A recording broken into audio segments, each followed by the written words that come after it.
Hello everybody and welcome to Sheepish Look at Sundered. My name is Genna and today we're looking at a platformer metroidvania-ish kind of game by the devs who brought us Jotun a while back. So as you can see right off the bat, the art style looks seriously good and the animation looks really fluent. It reminds me of old school cartoons and animations. Like, it's all very hand drawn and it's just really impressive.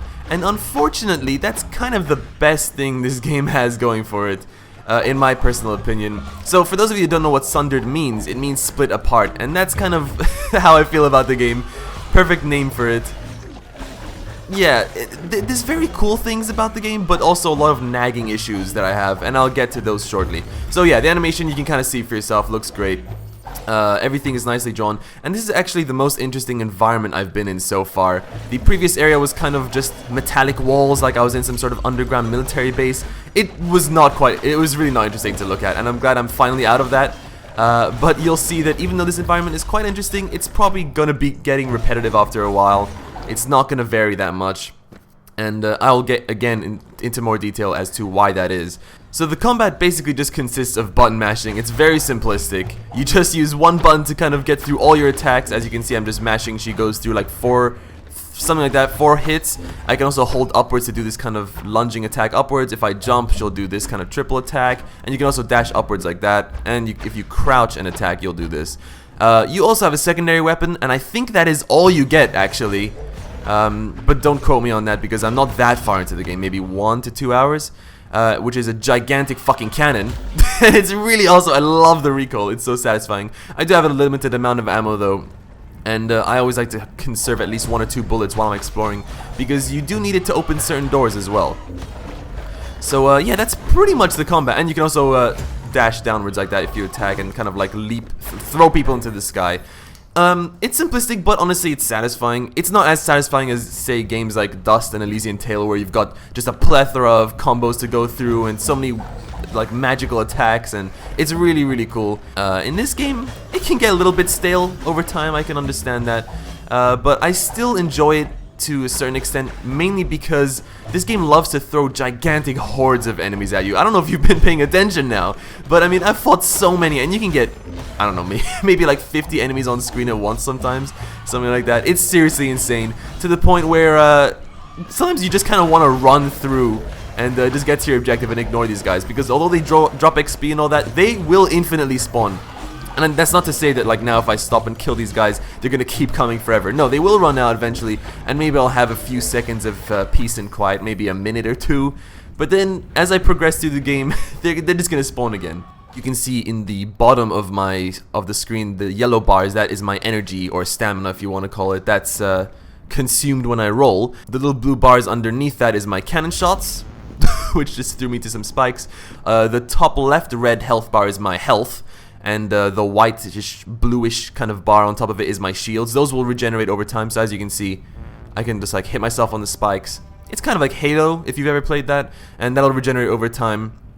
But the red health bar underneath it will be permanently damaged. I can heal that up by using an elixir, which is the red bar underneath that. So I'm going to press a button now, and there you go. Okay, so now onto the main problem with the game. So I'm going to open up my map here, and you can see that's just the sanctuary. That's where you can kind of, if you die, that's where you're going to respawn, and that's where you can do all of your upgrade stuff. So as you can see on the side of my map, there's like some arrows telling me, hey, you want to go over here. So these are my objectives. They're not always going to have this exact symbol. As you can see at the bottom, there's a legend of the map, and it tells you this is an ability shrine. Okay, so the way the game builds its world is some levels are actually hand-drawn and handcrafted, designed properly so that, you know, every single time you go there, it's going to be exactly the same. So you can see, for example, where this crystal symbol is, it's kind of got this darkish blue background to it. Those are like these set levels.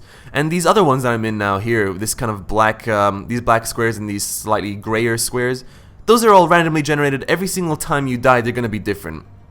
Now, that's not to say that you're going to notice a difference, because they're all just very boring corridors with uninspired platforming, kind of just platforms placed randomly, and enemies will just be spawning randomly. And it's not very fun, honestly, because you will die a decent amount of times in this game. It's relatively hard, and so you're gonna respawn, you're gonna have to backtrack all the way through, and it's not like other games where you can maybe memorize the path and speed through it to get back there. No, because it's gonna be randomly generated. You're gonna have to kind of like figure out, oh fuck, okay, there's a wall here this time. I'm gonna have to go around. Okay, now I have to go here. And on top of that, you can't use your map while walking, which is pretty frustrating. So the platforming is, I mean, it's decently fun. You can double jump, you can wall jump.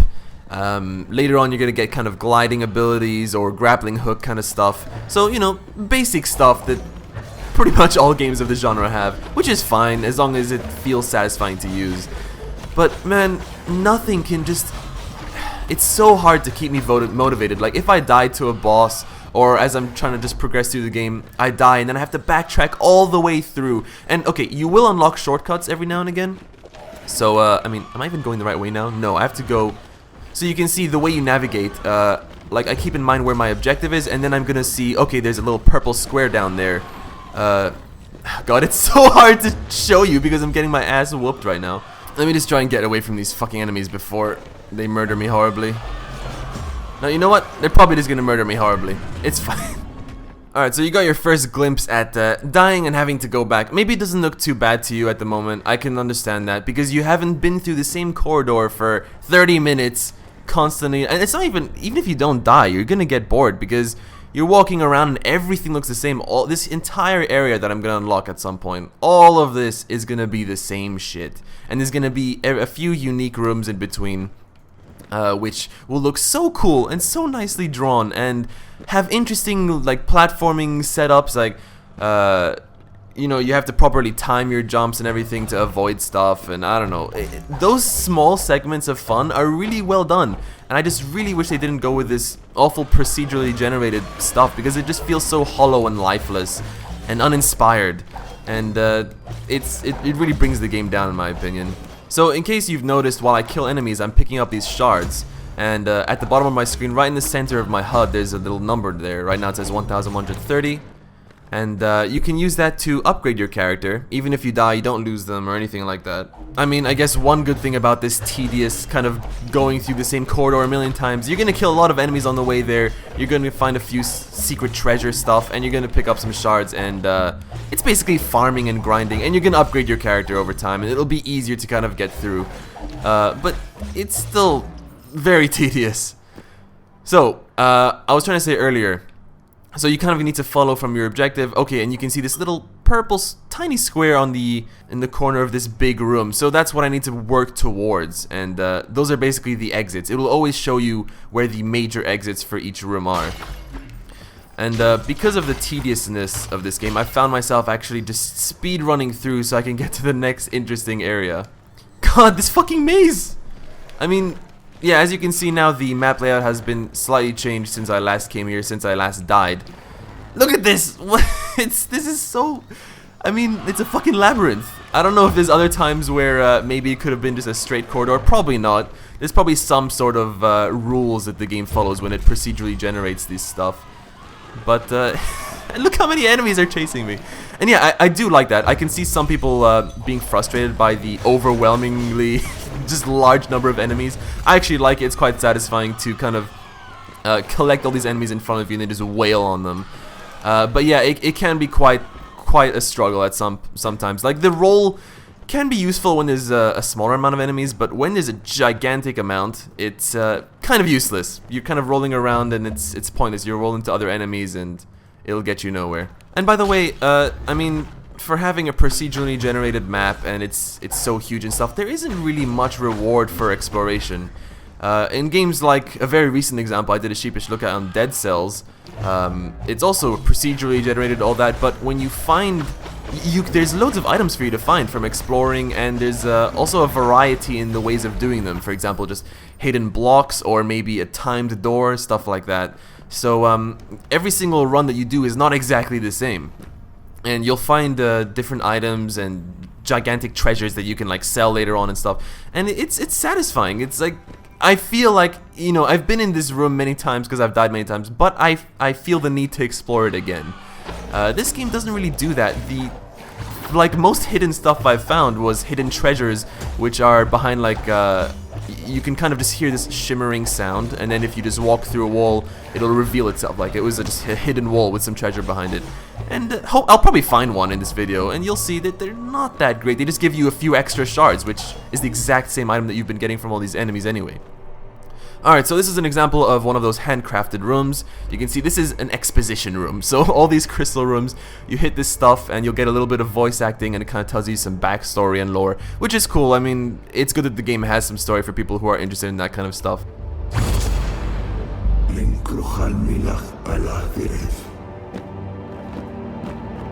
Okay, cool. One sentence at a time.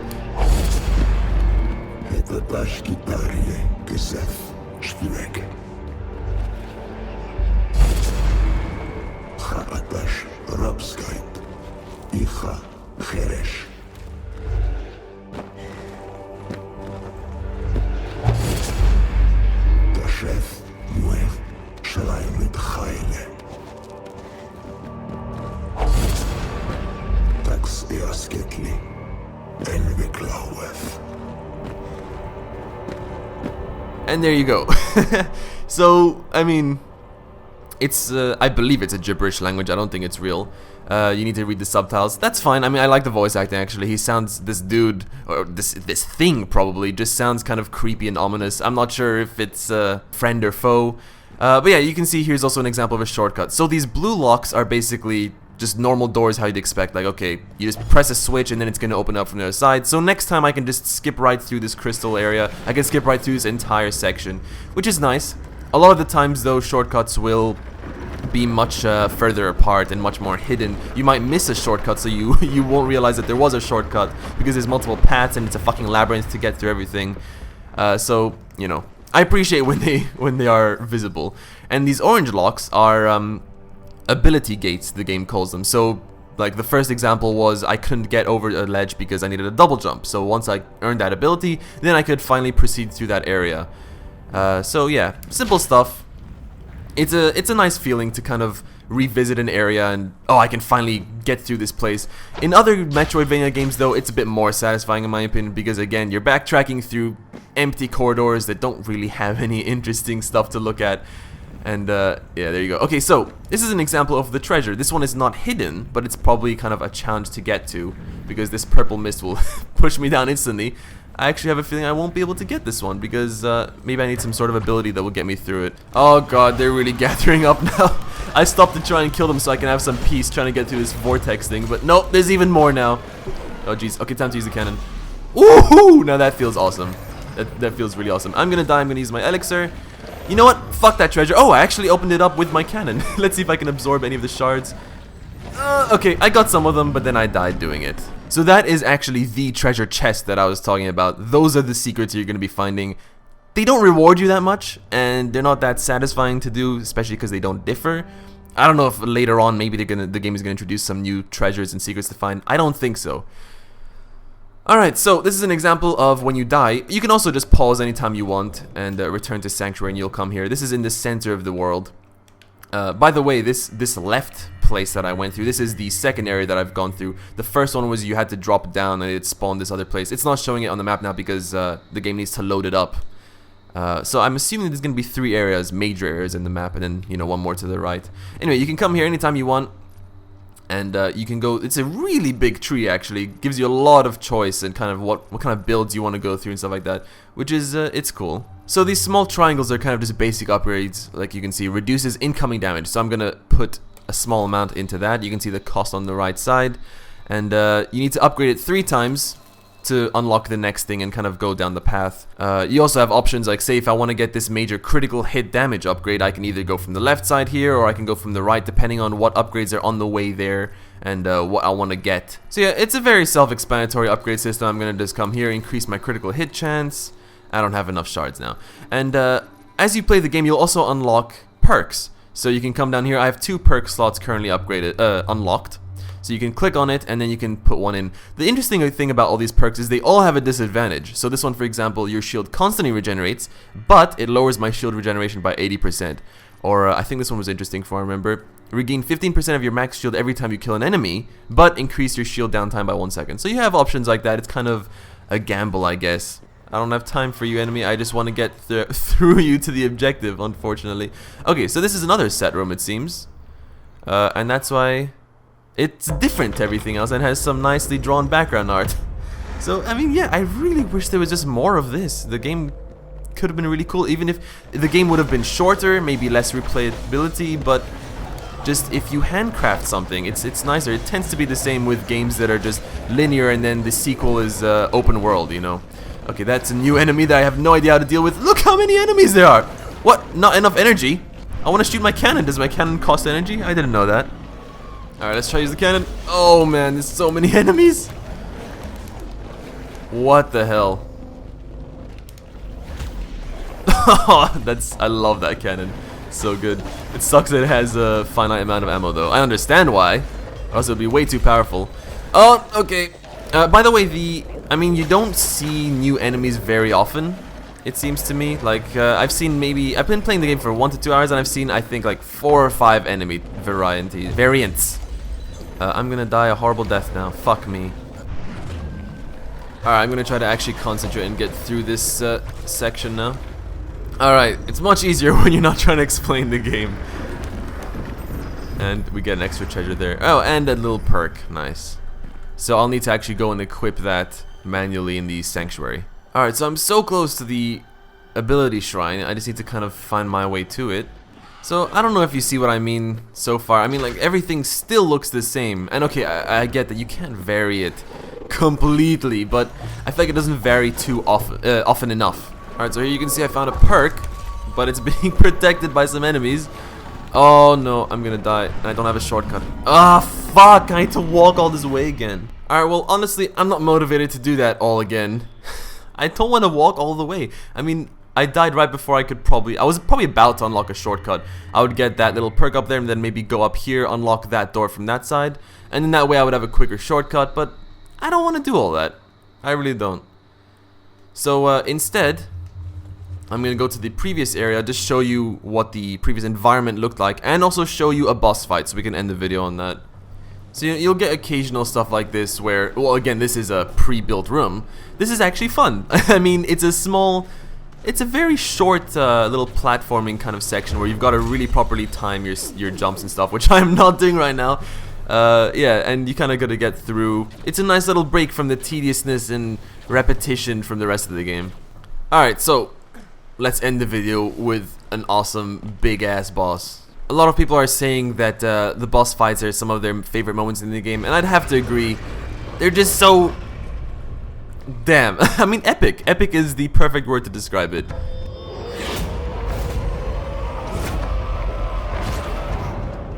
Just the sound effects, the just gigantic... he's huge. I mean, I'm tiny compared to him.